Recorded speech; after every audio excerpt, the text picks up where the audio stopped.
Okay, we are back and I am excited. We're here today with a highly entertaining Mr. Damian Mason.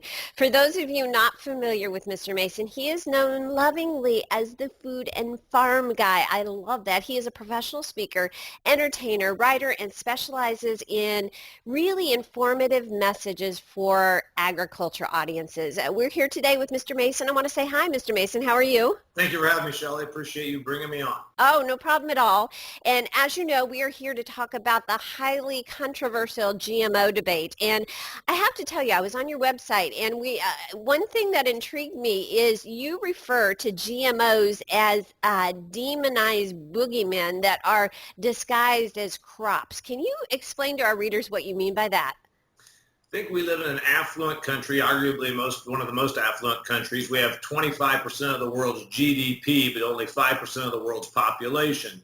As such, a population like the United States of America is well off and also pretty far removed from food production. We don't have subsistence farming. We've been decades and decades away from even people on the farm. The last stat I read, 85% of the American populace is 3 generations or more removed from farming, meaning not only did they not do it, their parents didn't do it, their grandparents didn't do it.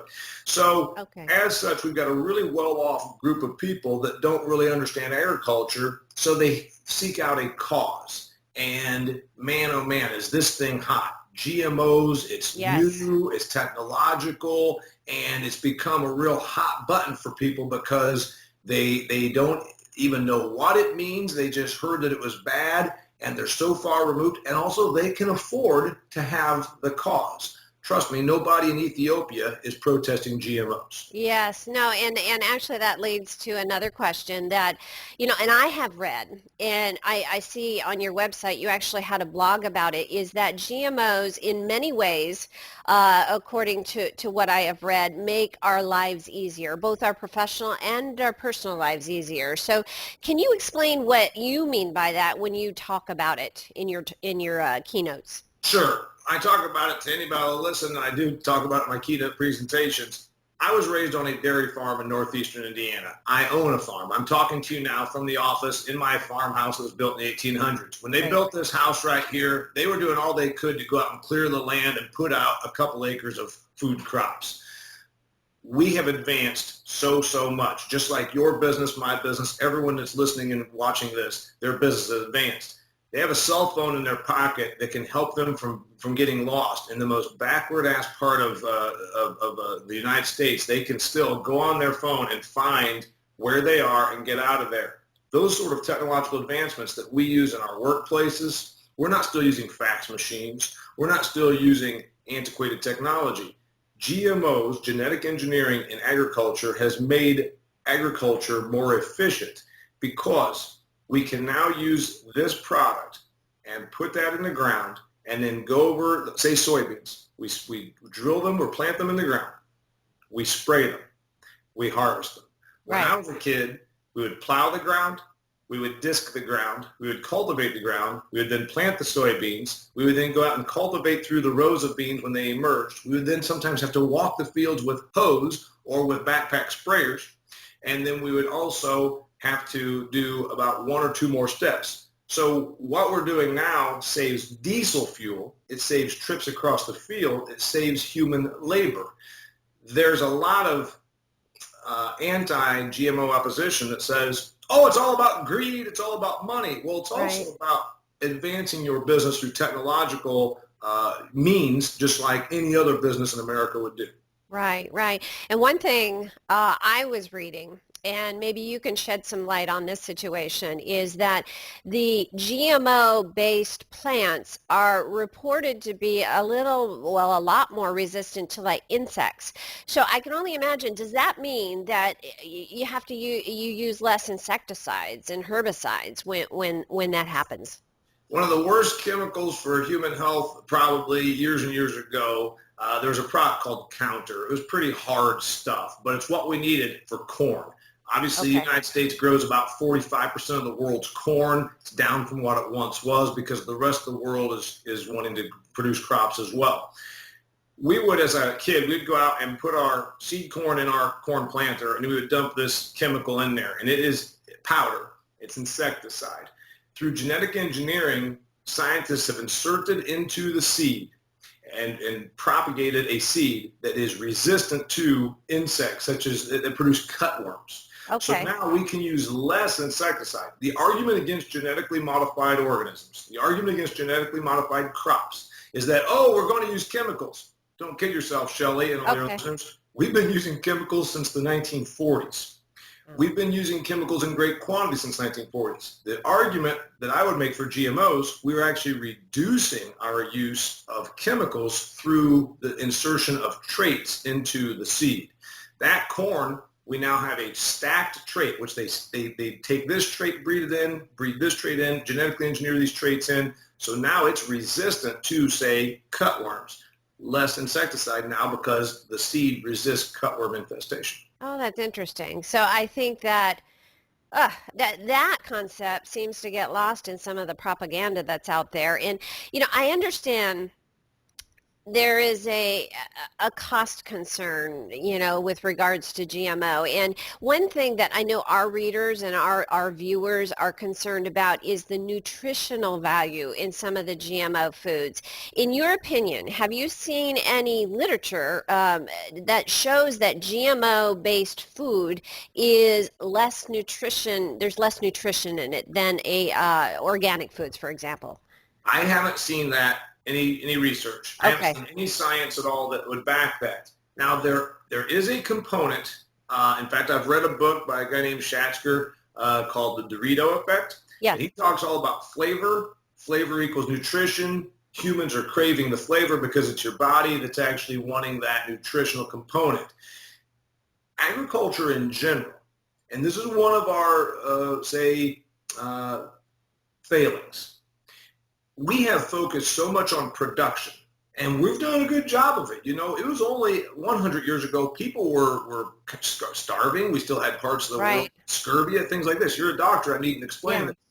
And we overshot the runway maybe by a little bit. We're pretty obese now, the largest group of large people on earth. We're not the most obese percentage country. It might be Samoa, but from a country of 320 million people with 37% of them obese, we kind of overshot the runway.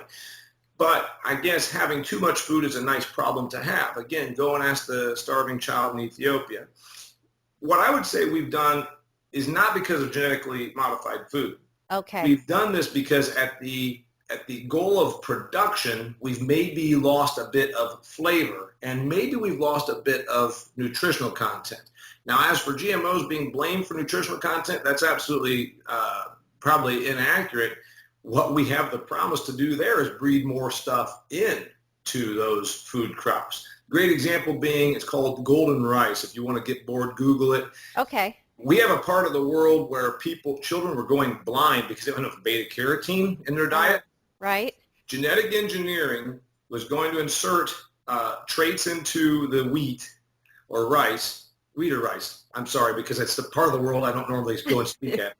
And breed in and genetically engineer in so we have beta carotene. So then we'd have children not going blind. The anti-GMO forces, Greenpeace in particular, protested against this and made it so that now that golden rice couldn't come to being. So we still have a problem. So I think that we really need to look at this and say, no, nutrition can be enhanced through genetically engineered crops.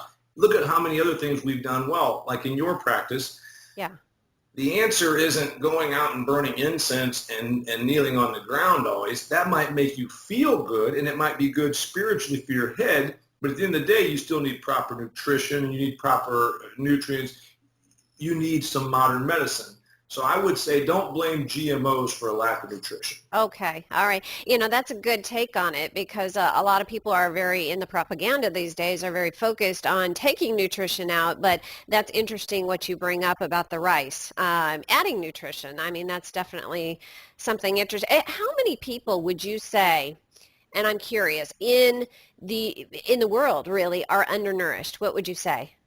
Okay, the Food and Agricultural Organization of the United Nations, if you can believe them, and I think that's a credible source for most of us. Right.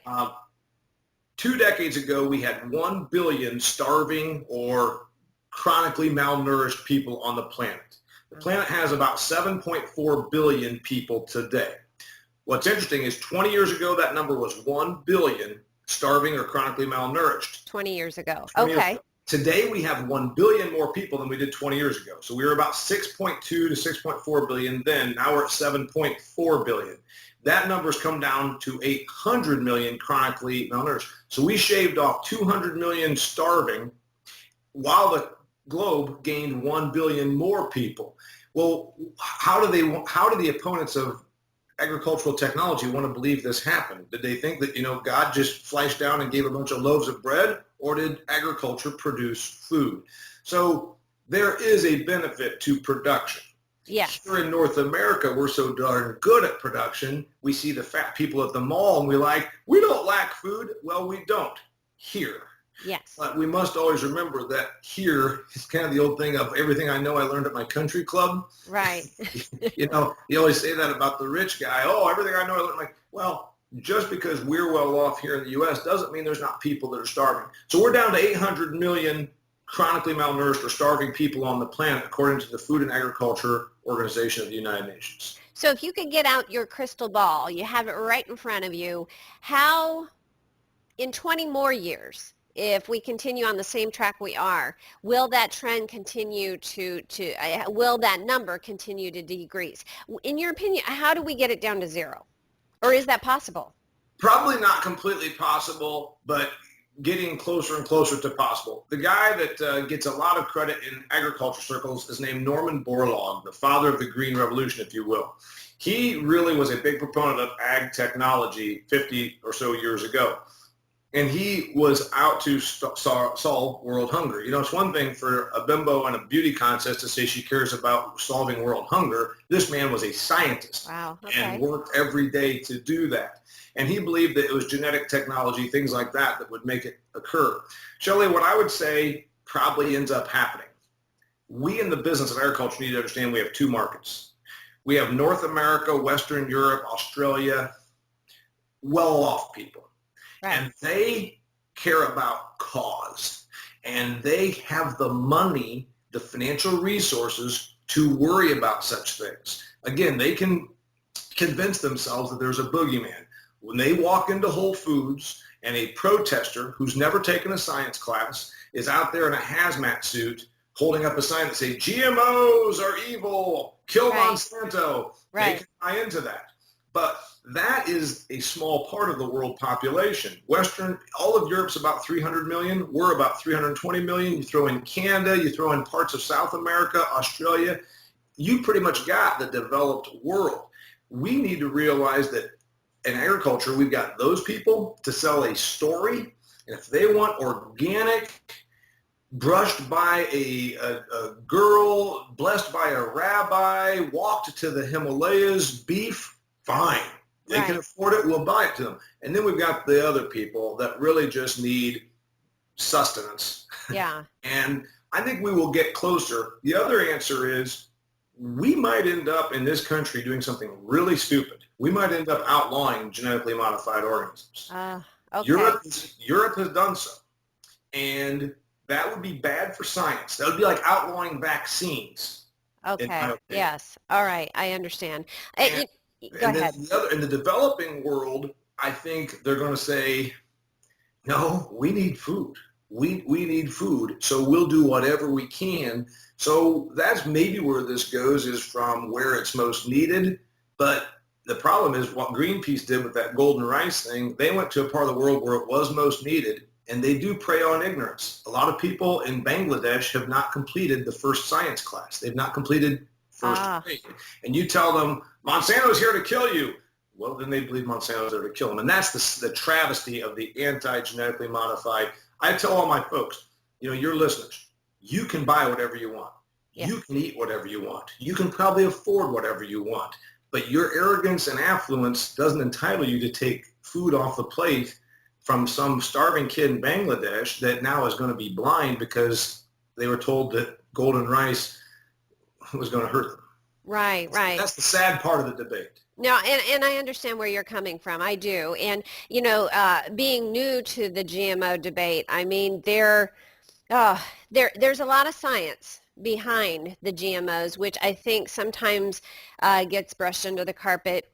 And like you, can you comment what on your website, in your blogs, you talk about how science sometimes gets buried, and I like to call it swept under the rug in the light of fear-based propaganda. And I think that's kind of what you're talking about with the people that are outside the Whole Foods, for example. Can you comment on that?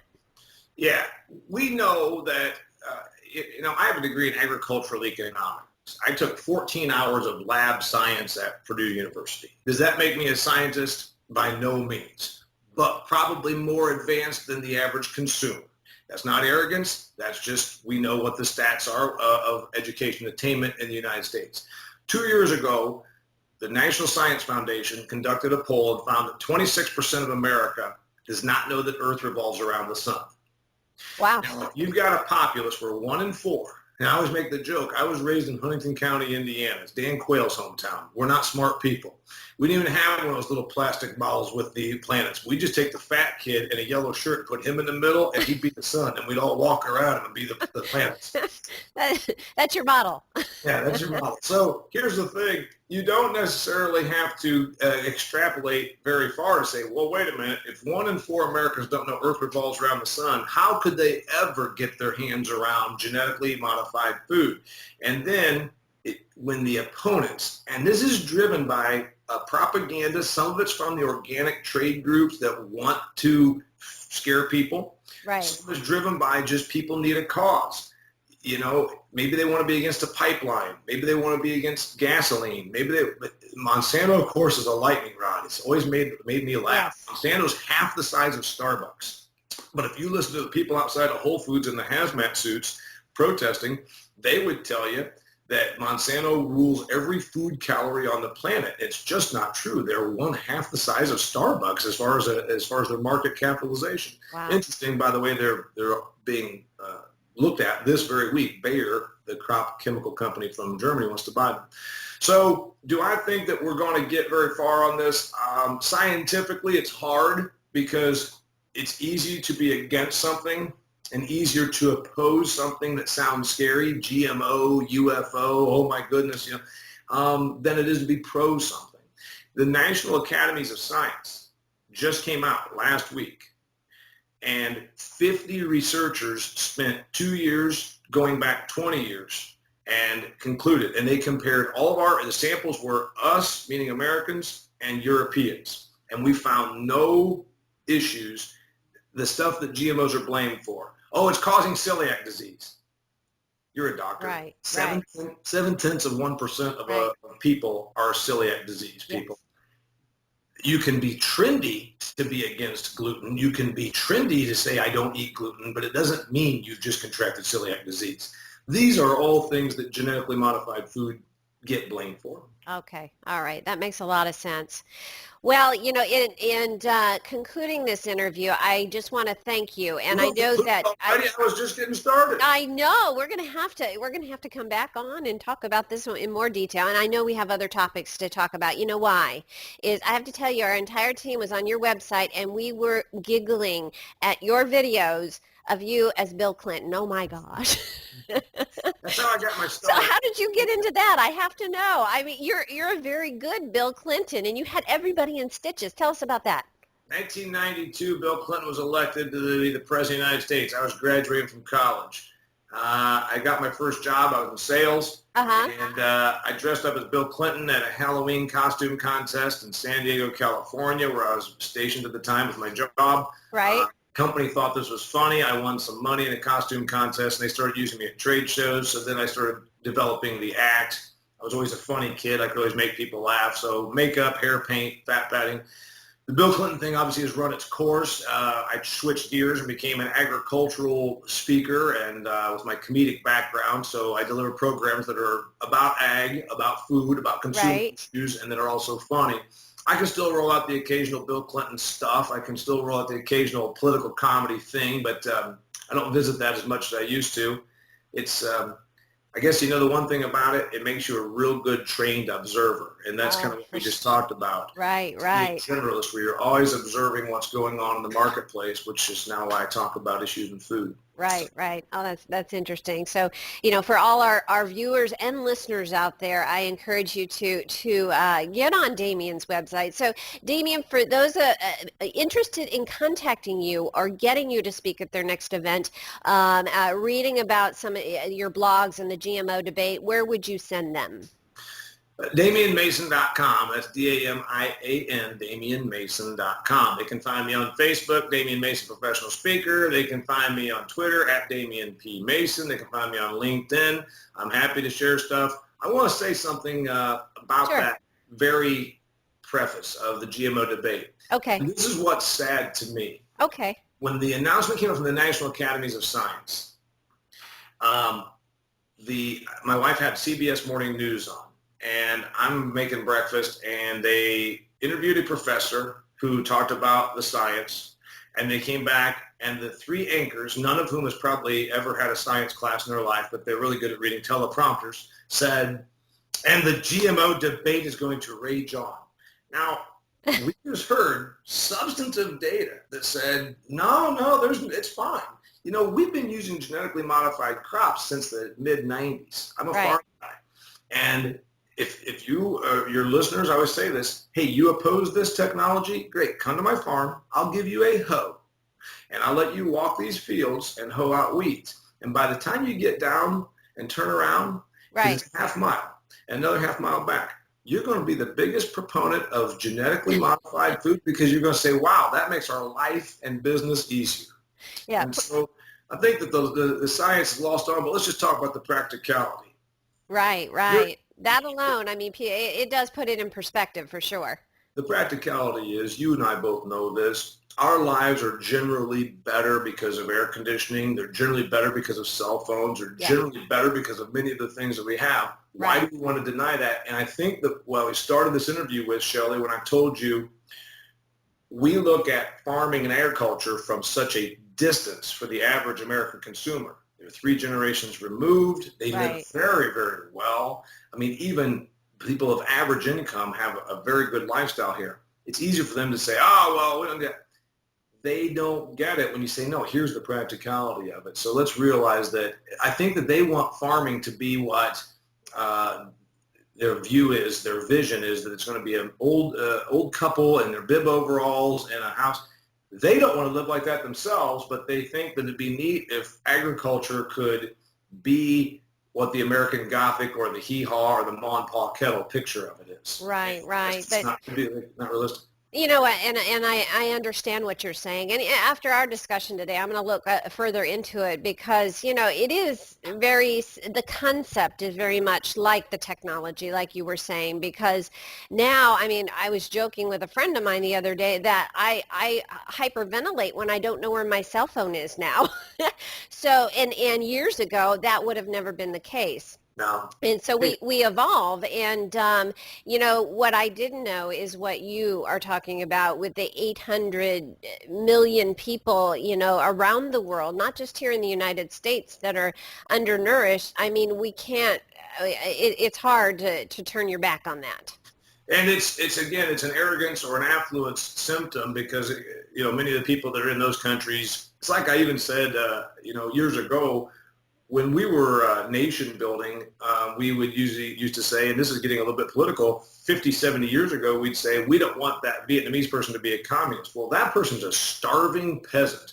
You can call him a communist or a Methodist. It's the same thing to him. He doesn't know. Right. Well, when we go and impose our moral anti-GMO feelings onto some starving person, we've just done them a pretty bad disservice. One other thought that you should probably leave your folks with.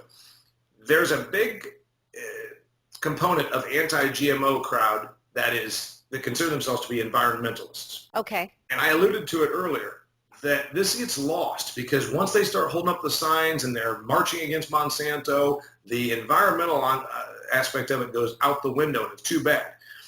When I was a kid, we would drive over that field 7 times with our tractors and our equipment. Today, we're at 3. Wow. So okay. That drives home that point that you're talking about. We've used so much less diesel. So if we're talking about carbon footprint, Right. and then also we have the ability to use cover crops more because of some genetically modified food crops. Cover crops hold the soil. What's the most important element to human existence? Soil, water, air, Right. and we're talking about protecting that. Genetically modified food crops also don't give us a huge bump in yield yet, but they have given us a little bit of a bump in yield. If we can keep getting more yield, that means marginal land, stuff that's a sloping hill that has shallow soils, can go back to grasses and clovers, and then we get more crops out of the good cropland. So again, everything about GMOs really can help environmental cause. So I find it funny when environmentalists or people that allege environmentalism are anti-genetically modified food crops, because we're talking about reduction of soil compaction, reduction of soil erosion, less diesel being burned. These are all good things from the environmental standpoint. Right, right. And like you were saying, that hits home with me with the carbon footprint. My son actually just went to school today, and it's Green Week at school, and today they're talking about the carbon footprint. And so this is actually a tidbit of information I'm going to send him with for tomorrow, because he's got to do a presentation on that. Use that, and the other part of it is when people say, I'm all about organic, organic doesn't mean no chemicals. The United States Department of Agriculture allows a huge list of chemicals that are permitted to use for food production with still complying with USDA organic. And the other thing is organic, if they don't use chemicals, means they're using more diesel to go out and cultivate. Again, more carbon footprint, more susceptibility of erosion. So really environmentalists should get behind technology like genetically modified food, in my opinion. We're doing a better job out here on our farm protecting our water, holding our soil, and not going across that field as often because of genetically modified food crops. Okay, that's a good point. Good point. Well, again, thank you very much for joining us today. It was definitely a great conversation. And do you want to leave our viewers with any last points? Yes. Call me, book me, DamianMason.com. Follow me, Damian Mason, professional speaker, on Facebook, LinkedIn, Twitter, at Damian P. Mason. No, I think that the boogeyman, we opened this segment talking about it. Yes. They need to realize there's the fear factor and there's the facts. National Academies of Science came out last week, and said, no problem with this. We've also the anti-glyphosate, because once you mention GMOs, then it becomes Monsanto, then it becomes glyphosate. Glyphosate's a chemical. Right. I used it yesterday. I sprayed my trails and my fence lines yesterday with it. It's a great chemical. And they say, well, it's created weed resistance. Newsflash, I'm a farm boy. Every chemical after 50 years will create resistance. So what do? We're going to change up the cocktail. That's fine. Gotcha. There's a lot of folks that say, well, these GMOs are using all these chemicals. Again, newsflash, we've been using chemicals in earnest since World War II. Wow. That's why we went from growing 30 bushels of corn to 230 bushels of corn per acre. Right. GMOs actually can reduce and do reduce our usage of chemicals, particularly insecticides. Great. Okay. So don't fear the boogeyman. Don't fear the boogeyman. You've got a lot of other risk factors other than genetically modified food. You want to protest something, don't protest GMOs on environmental grounds. There you go. Those are your talking points to leave with. Shelley, you're lovely. Thanks for having me. Oh, well, thank you. Thank you very much.